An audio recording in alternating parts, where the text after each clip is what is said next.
Yalah, ini masalah kita. Perkara biasa di firma-firma guaman. Yang budak baru kerja tu gaji dia 1,500, 2,000, 2,500. Senior partner yang ke atas tu gaji dia 200,000 sebulan. Beza antara yang bawah ni dengan yang paling atas tu sampai 100 kali ganda. Keadaan ini berlaku kerana kita langsung tidak ambil tahu. Maksudnya kerajaan sebelum ini menyerahkan bulat-bulat soal gaji ini kepada majikan. Majikan nak naik-naiklah. Majikan tak nak naik, tak apalah. Itu bukan masalah saya. Sebab itulah selepas 20, 30, 40 tahun, kita berada dalam keadaan yang walaupun inflasi itu adalah baik dan menepati syarat inflasi yang baik yang seiring dengan pertumbuhan yang baik, tapi rakyat di bawah rasa terbeban. Yang ini yang saya nak tanya Tan Sri Muhyiddin Yassin, saya nak tanya Sanusi, saya nak tanya Haji Adi, saya nak tanya Menteri Besar Terengganu. Masa kamu jadi dalam kerajaan dulu, Perikatan Nasional 33 bulan ini, apa yang kamu buat selama 33 bulan untuk menyelesaikan masalah utama rakyat ini? Dalam keadaan sekarang kamu kata tiap-tiap hari, kerajaan ini tak buat apa-apa, kerajaan ini tak selesaikan masalah rakyat, kerajaan ini tak ada hala tuju ekonomi. Beza dia apa dia? Bila kita lihat keutamaan ekonomi negara, kita tumpu kepada yang rakyat dulu. Bukan sibuk nak buat lapangan terbang yang tak ada orang nak pakai. Yang itu yang kita kena tumpukan dahulu. Dan yang paling payah sekali nak ditumpukan ialah untuk memastikan selepas ini kita ada dasar gaji progresif yang membolehkan seberapa ramai pekerja kita ini menikmati kenaikan gaji tahunan yang perlu berlaku tiap-tiap tahun supaya kita menutup jurang gaji dengan kos sara hidup. Saya berani bercakap dan saya akan bercakap pasal benda ini sepanjang masa sebab saya tahu 33 bulan Perikatan Nasional berada dalam kerajaan, satu patah pun dia tak bercakap pasal gaji rakyat. Dia fikir masa itu ialah semua pasal projek. Semua pasal projek. Sebab itu saudara-saudari, kenapa pula Lalamu datang ceramah malam-malam buta ni? Sebab itu saudara-saudari, bila kita ambil alih timbul soal utama. Pasal jana wibawa, tak jana wibawa, komisen. Yang dapat komisen, dapat gaji tinggi ni semua geng dia. Ayam tak ada, harga barang yang naik, yang sekarang kita sedang usahakan untuk menurunkan inflasi. Semua ini diwarisi daripada zaman dia. Tapi keutamaan dia semasa 33 bulan itu, saya fahamlah dia tak nak sentuh pasal gaji, saya faham. Sebab dia tak mudah. Kenapa dia tak mudah? Katakanlah, abang ada satu syarikat. Abang bayar gaji abang RM10,000 sebulan. Abang bayar pekerja abang 2 orang RM1,800 sebulan. Abang dah kira dah kereta 2 biji, rumah sebiji, isteri 2, campur tolak semua. Abang rasa kalau RM10,000 ni aku cukup-cukup je nak makan. Kalau aku tambah lagi gaji kepada 2 pekerja aku, kesianlah isteri nombor 2 aku.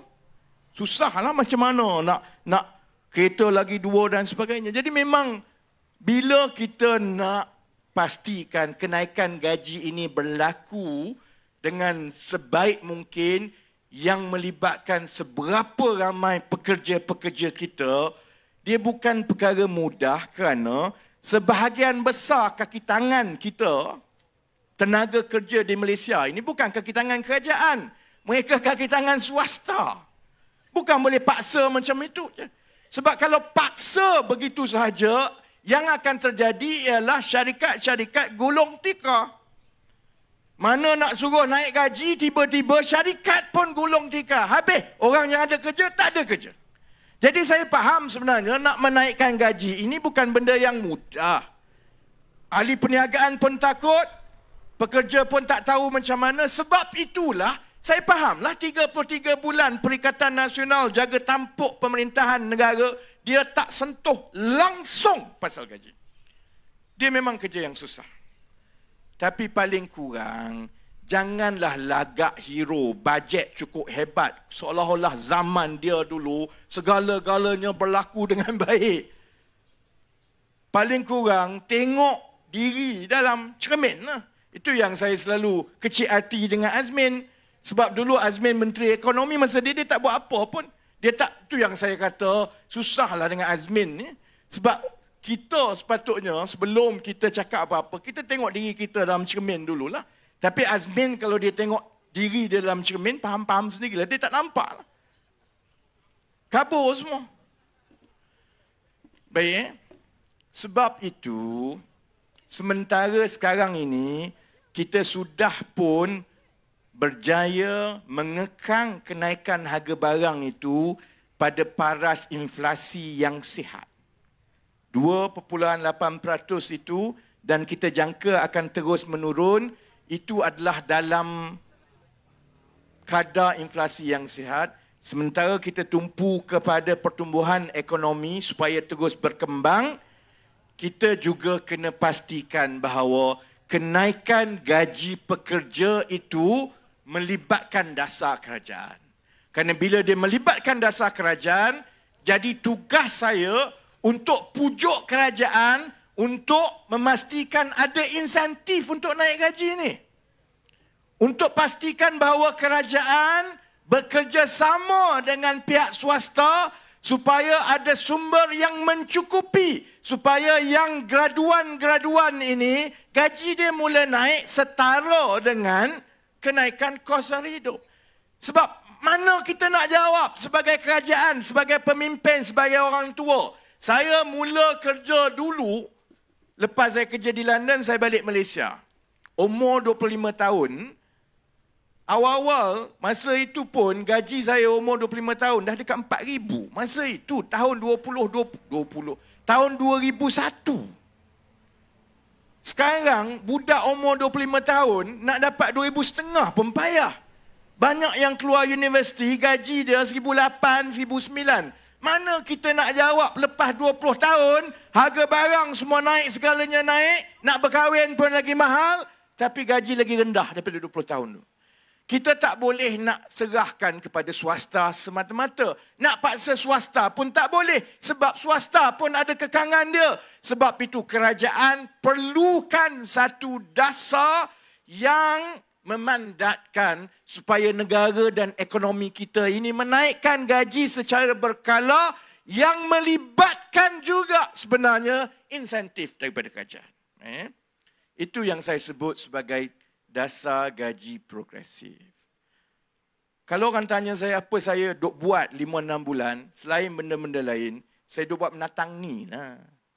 Ingat mudah ke untuk meyakinkan satu negara, untuk meyakinkan kerajaan dalam keadaan kita kekangan wang hutang 1.5 trilion, tiba-tiba ada seorang menteri ni dia duk sibuk cerita, kena naik gaji, kena naik gaji, kena naik gaji, dan sebut kena naik gaji itu, dia melibatkan kerajaan, kita perlukan banyak ini untuk naikkan gaji rakyat. Ingat mudah ke saudara-saudara? Tak mudah, tapi itulah jalan penyelesaiannya. Saya tak kisah sebenarnya orang kritik. Saya tak kisah sebenarnya orang nak kata apa-apa, tapi biarlah kritikan itu datang dengan penyelesaian yang baik. Kalau kita tahu ada masalah kos sara hidup dan kita perlu menangani kos sara hidup, saya boleh sebut terus, ini adalah tumpuan kerajaan perpaduan. Kita kawal inflasi, kita tambah kapasiti pengeluaran makanan, kita gandakan tanah-tanah kerajaan yang dibuka untuk tanaman, kita bagi allowance kepada anak-anak muda untuk mengusahakan menjadi usahawan tani. Pada masa yang sama, kita juga insya-Allah saya yakin saya akan dapat yakinkan kerajaan bahawa kerajaan perpaduan menjadi kerajaan yang pertama dalam sejarah negara kita yang memberi komitmen untuk memastikan gaji rakyat naik selepas ini setara dengan kenaikan kos sara hidup.